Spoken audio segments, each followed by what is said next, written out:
Di dalam hadis yang kita sampaikan di awal daripada bulan Ramadan, man qama ramadhana imanan wahtisaban.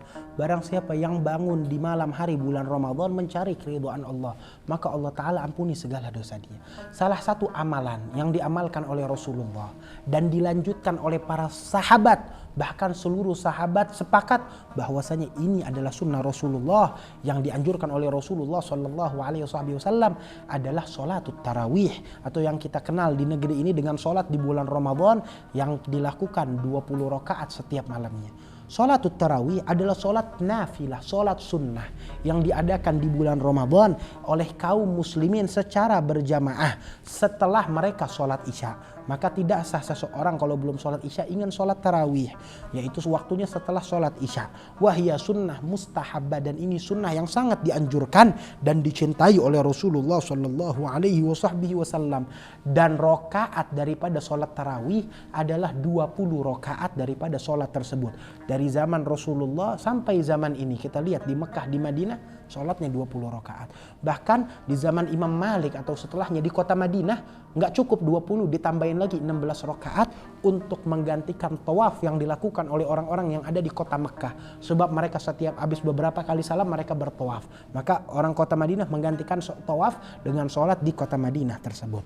Wahakadha. Bahkan di dalam mazhab Imam Syafi'i, dalam 20 rakaat tersebut harus salam setiap 2 rakaat. Ini wajib dalam mazhab Imam Syafi'i.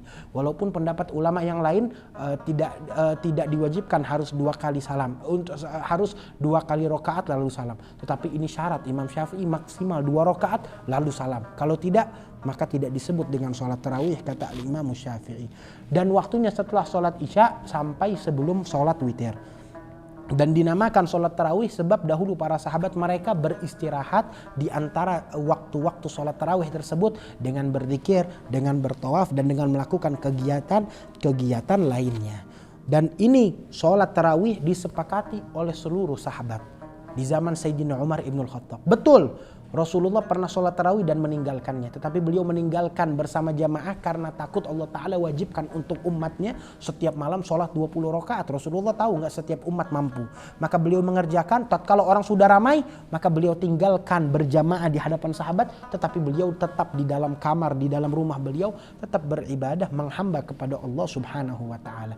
Maka sholat tersebut dilakukan oleh sahabat secara sendiri-sendiri sampai masuk Sayyidina Umar ibn Khattab di zaman beliau menjadi khalifah. Melihat ini orang di sana sholat, di sana sholat. Kenapa nggak kita jadikan mereka sholat bersama-sama dengan satu imam daripada berpisah-pisah? Maka tatkala para sahabat melihat hal tersebut, mereka pun setuju dan mengatakan ni'mal bid'ah hadi.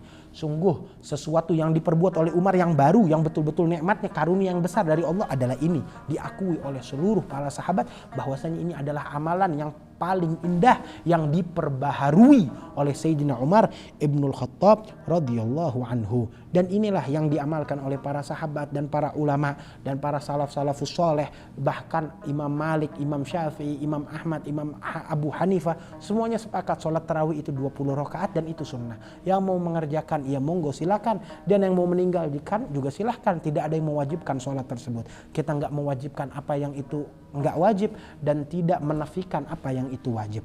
Dan terakhir mungkin ada sedikit daripada beberapa perihal yang makruh dilakukan bagi mereka yang berpuasa di bulan Ramadan. Apa itu?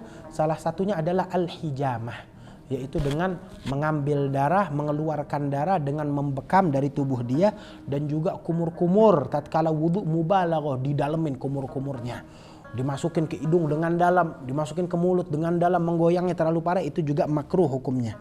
Begitu. Dan banyak lagi makruhat yang patut kita perhatikan dan jangan kita jalankan di bulan Ramadan untuk menjaga nilai puasa kita, nilai ibadah kita, nilai penghambaan kita kepada Allah Subhanahu wa Ta'ala. Mudah-mudahan Allah Ta'ala berikan kita taufik hidayatnya untuk senantiasa jalan di jalan yang diridhoi oleh Allah dan tidak keluar dari bulan Ramadan, melainkan kita mendapatkan ghafri dzunub, diampuni segala dosa kita dan diberikan rahmat yang luas dari Allah Subhanahu wa taala, dan dijadikan kita golongan orang-orang yang mendapatkan stempel selamat dari api neraka dan tidak mengenal api neraka selamanya. Amin ya rabbal alamin. Wa sallallahu ala sayyidina Muhammad an-nabiyil ummi wa ala alihi washabbihi wasallam wa akhiru da'wana alhamdulillahi rabbil alamin. Wassalamualaikum warahmatullahi wabarakatuh.